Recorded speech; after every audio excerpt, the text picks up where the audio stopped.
Well, hey there, creepy critters and everyone, to a double feature movie review.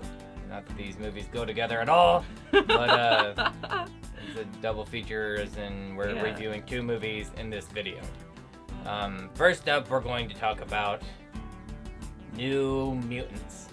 Now this film, when we first got excited about it, which was what, 18 years ago when they first started making this? Yeah, like 20 years ago. Feels like it for sure.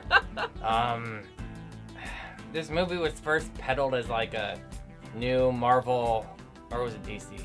Marvel horror that's movie. Why the issues. It's gonna be real spooky and scary and it's gonna be a horror movie. Intense. And then shit happened. Lots and lots of shit happened. I guess you could put it in the horror adjacent kind of, yeah. I mean, like if you've never seen a horror movie ever, this would be really scary, I guess. This movie, it's meh. It's very meh. It's very meh. Nothing really happens. It's kind of all over the place. It's like a really, really long pilot to a TV show, and it has like the CW stamp of approval quality. Okay, so like let's start with the things that are okay about the movie, and then we'll just like go right into all of the troublesome things. So let's see. I mean, I guess it's nice that we had some LGBTQ plus representation. Yeah, there's some representation in this movie. I mean, it really watch it if you like romantic comedies, I guess. Who was the director? The director directed The Fault in Our Stars. Yeah. So I mean, it kind of felt like that too. Yeah, this was just not fun to watch, unfortunately, in my opinion.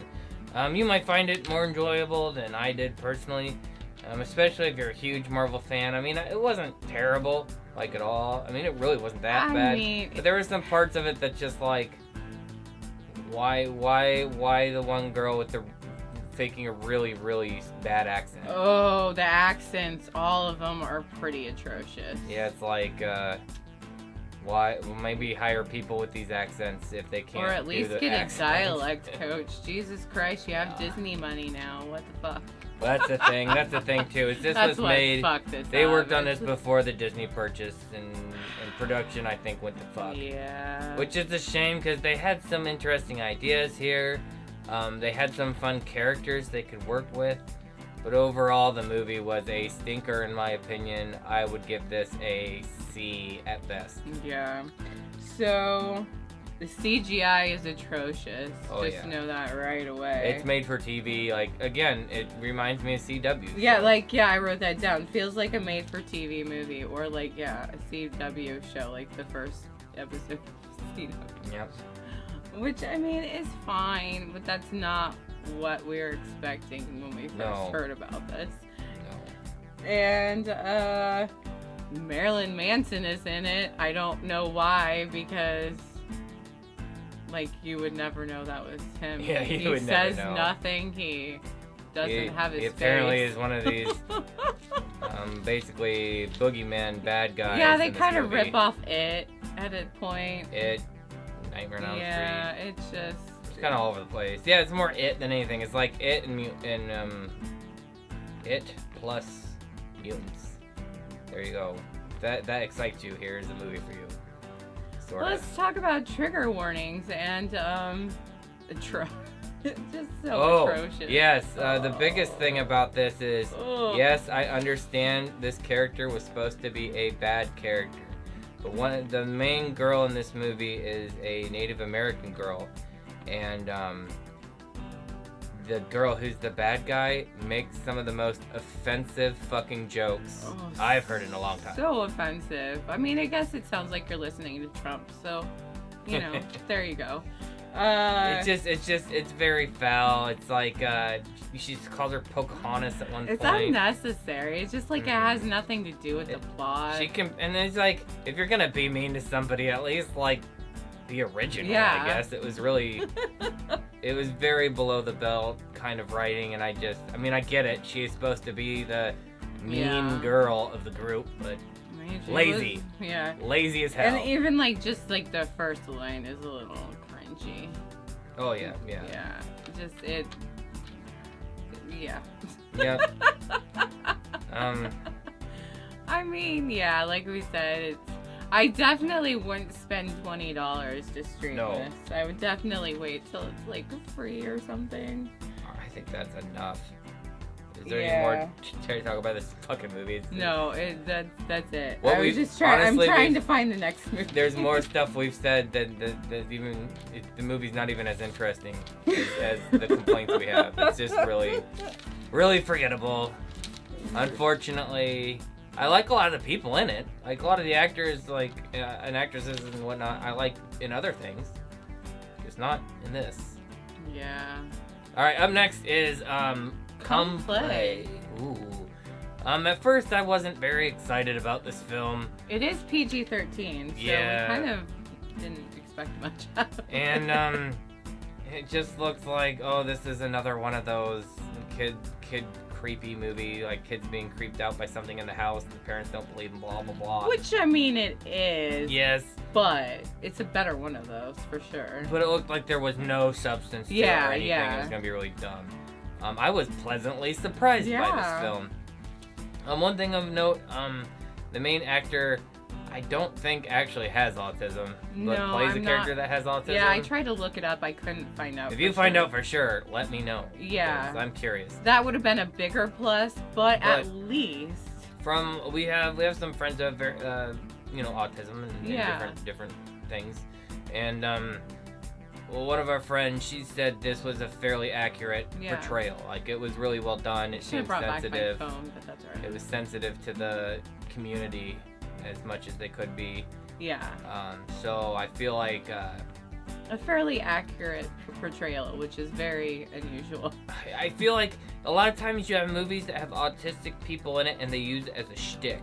Like, it's like this is just that's the character. That's the case. Yep, that's the character. That's just who he is, and he communicates with his phone. He's nonverbal, so he talks through an app on his phone, which is kind of where all this kind of stuff happens. To give a quick 2-minute storyline without spoiling things, the main character, the boy with autism, young kid, his parents are divorced, and he's troubled because he's struggling with his own day-to-day life, and then also with like fitting in with other kids and being bullied. But then he gets this mysterious app on his phone that's like a story, like it's a children's story. It's like Book of Something Monsters or something like that. Yeah. But the story he reads is Sad Larry, something like that. Something Larry. Larry has no friends. Larry has no friends and wants a friend. And that's when the creepy shenanigans begin. And I gotta say, I really thought this movie was charming and cute. Yeah. It was creepy and dealt with some heavy issues. Creepy for sure. Oh, there were parts that I thought were really fucking creepy. For PG-13, it was pretty terrifying at times.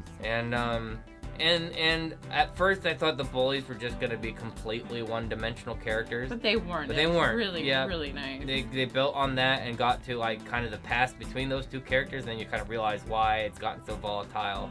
Because parents sometimes are really fucking stupid. Yeah, sometimes. but definitely check this one out. I gotta say, Come Play was an unexpected surprise. Yeah. I would probably give it an A-. Yeah, B+. I think that's fair. That's fair. Yeah. If only because it was. I mean, it wasn't the most. It was original, but I mean, we've seen app-based horrors a lot. But this is probably one of the best app-based horror movies I've seen yet. So, a few notes that I'm noticing that I haven't said. One thing, it felt kind of like SpongeBob's Greatest Hits. Oh yeah, the main character's a big fan of SpongeBob, and I'm like, how much did Nickelodeon pay to put SpongeBob in this movie? Or how much did they pay to use it? I'm curious what the So there's lots of SpongeBob moments, but it's not like weird. It's just the kid likes SpongeBob, and so he watches SpongeBob a lot. And things happen. I mean, I watch SpongeBob a lot, so I am also a square-based being, so I can empathize with that. I'm also a box. It also felt a little like Paranormal Activity light. Yeah. There are definitely parts that were like that were real spooky. Like, yeah, it definitely had some scares like they do in the Paranormal Activity movies. It was really well done. I really enjoyed this. Thinking of scary scenes too, the plastic bag scene was really cool. Mm-hmm. It also had really good CGI, actually. Oh yeah, I thought not amazing, but it was pretty decent. I think the creature design, the creature, the boogeyman character they do is phenomenal. I think it's absolutely terrifying. They did a good job making it creepy, but not like too intensely creepy. Just that's really disturbing to look at. Yeah. Yeah, I guess it's... also, it gave me a little bit of Before I Wake vibes. Mm-hmm. Not exactly the same, but a little like that. If you haven't seen that, I recommend that one. Yeah, that's good. Be prepared to like bawl your eyes out though. Yeah, that one's sad. But, this one's a little sad too. Yeah. But not too bad. This one has more heartwarming, I guess. Anyways, definitely check out Come Play New Mutants. I would wait till it's streaming somewhere on a service you're already paying for. Otherwise, you can probably skip it unless you're a die-hard Marvel fan and need to see it. Come Play is $20 right now to rent, but... Yeah, if you got, maybe if you have, friends in your bubble or family a group of people that could help cover the cost, if 20 seems too high to you, because then it's not really expensive if everyone chips in. Yeah. Come Play, I think, is worth it for sure. Yep. If you like horror movies, Yeah. Alright. Well, hey there, creepy critters, and welcome to a new movie review. This is one I think that went to theaters. Yeah, I'm not sure if it got in theaters at all or not. I don't know. I mean, we had to pay $7 to rent it, I think, on Vudu, but it's available on all those different platforms. We got to see the movie The Dark and the Wicked. Ooh. And this was directed by the same director of the Strangers movies. And this was better than those, in my opinion. Because he directed something else. What was it? Oh, The Monster. The Monster, which is his best movie, in my opinion. I really like The Monster and highly recommend that. But yeah, The Monster is a really, really, really good movie. And The Strangers are okay. They're not my cup of tea, but I know a lot of people like them. But this movie was somewhere in the middle between bad, shitty movies like Strangers and good like The Monster. This movie, the central plot, without giving too much away, is these two kids go back to their family home. I mean, they're adults now, but they go back to their family home and their dad is on his deathbed. And something kind of tragic happens at the very beginning that kind of traps them and keeps them in their old family home. Yeah. And general spookiness ensues. This movie is very graphic in parts. Very gory and graphic, especially towards the end. Yeah. I mean, it's not extreme gore, but it's very violent. And disturbing. Horrifying and disturbing. Very disturbing. We're gonna give some light spoilers now. Overall, I would say the movie's worth watching if you like slow haunted house movies with a little bit of gore and excitement. I might wait until it's free on Netflix. Yeah. I don't know I don't know if it's worth the price. I do see it probably coming to Shudder or Netflix soon. I would imagine. So if you can wait, if not, I mean, it's $7. It's not too bad. You're paying a lot more to go see a movie in the theater and just to be disappointed. So. So anyways, here's some spoilery kind of stuff. Not too much, but just to kind of give you an idea if you're more curious but not sure. One of the first things that happens in this movie is it's kind of becoming a cliche. Lin Shaye's character did this in The Grudge, the new Grudge movie. But I mean, and it was also done, I think it's actually part of the H.P. Lovecraft story, actually. She did the mom did it in Color Out of Space as well. Cutting vegetables and cutting your finger off trope has been done a million times over and over again. This is probably the most disgustingly graphic version of it I've seen. It was super cringy, gross, and horrifying to watch. And and then the mom killed herself. And this all happens within like 10 minutes of the movie started. So trigger warning, this movie is very suicide based. Yeah, we have a few trigger warnings, but that's the main The one. ghost or whatever is in this that makes people do things essentially makes you see things and then you kill yourself. Yeah. So, yep, that's kind of what's going on here. And then you also have like grief and insanity also being like potentially the driving supernatural factor, and that's kind of exploitative anymore. Yeah, we were constantly talking about this because it happens a lot in horror movies, and maybe we need to get away from that. I don't know.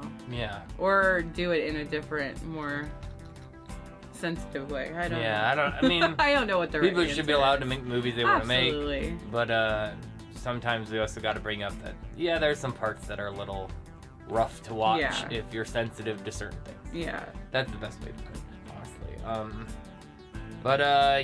So there's lots of people killing themselves, and then the ending of this movie just kind of stops. There's like a jump scare, and then credits. The very end was very disappointing. Like what happens to her brother is like the most fucked up and dramatic thing in the whole movie, and that's an awful scene to watch. I don't know why they didn't just end it there, honestly. But then they didn't really resolve much with the daughter. I don't know. The beginning of this movie is a lot more cohesive, if not a little slower. Yeah, it was definitely slower at the beginning, but not like a bad slow. But at least it flowed together a little better and made a little more sense. And then it more got towards the end, the more it was kind of crazy. But like I said, the brother scene was pretty intense, and then there was a lesser confusing scene, and then it was over. Definitely not maybe worth a rental unless you're a hardcore horror fan that likes slow. It kind of reminded me a bit of trying to catch the vibe of the A24 movies. Yeah. Like Hereditary and things like that. I will mention, they do the whole, like, Monday, Tuesday. Oh, yeah. Yeah, I don't care for movies that frame themselves in the weekly, like day to day, like it's a chapter. I don't like movies that have chapters in the first place. Well, especially when it's horror and like there's dread and stuff, I feel like it's actually better to not know how much time has passed, because it makes you it even makes more like discombobulated. eerie and I know Quentin Tarantino likes to put chapters in his movies, and it's whatever, but I'm never a big fan of title cards. But he does a different type of movie, too. And I get the purpose, honestly, because, like, when you have it chapter by chapter, instead of it, like, one long, horrible story to sit through, it's kind of divided up into sections, so you kind of get like, oh, I'm on a new day, what's going to happen today? So you have this weird forced excitement because of that. It's manipulative as hell, and stupid. And then the next movie I make is gonna totally have fucking Monday, Tuesday, Wednesday. We have one more trigger warning. Okay. What's the last one? Animal mutilation. Oh, yes, I forgot. If you're not a fan of goats, then this movie is for you. You get to see a goat walking around without a leg, and then you get to see a lot of dead goats. So, yeah, more and more I'm noticing when movies decide to take the route of animal mutilation, and I do want to point that out to anybody who did not grow up on a farm. Even if you did, it still can be traumatic. Oh yeah, for sure. If you love animals. Oh yeah, yep. So, animal lovers beware. There is some dead goat stuff in this movie, and it's fairly quick though. It's only one scene. It's not real important to the whole overall thing. I don't know. The movie was. It was alright. Mm-hmm. It's kind of been the running thing lately. Anything new we've seen is just, it's alright. It's like, not bad. I would probably give it like a B. But it's really not great. B range. That's fair. Acting was pretty good. Cinematography was good. Music was good. There was really awesome scenes in it.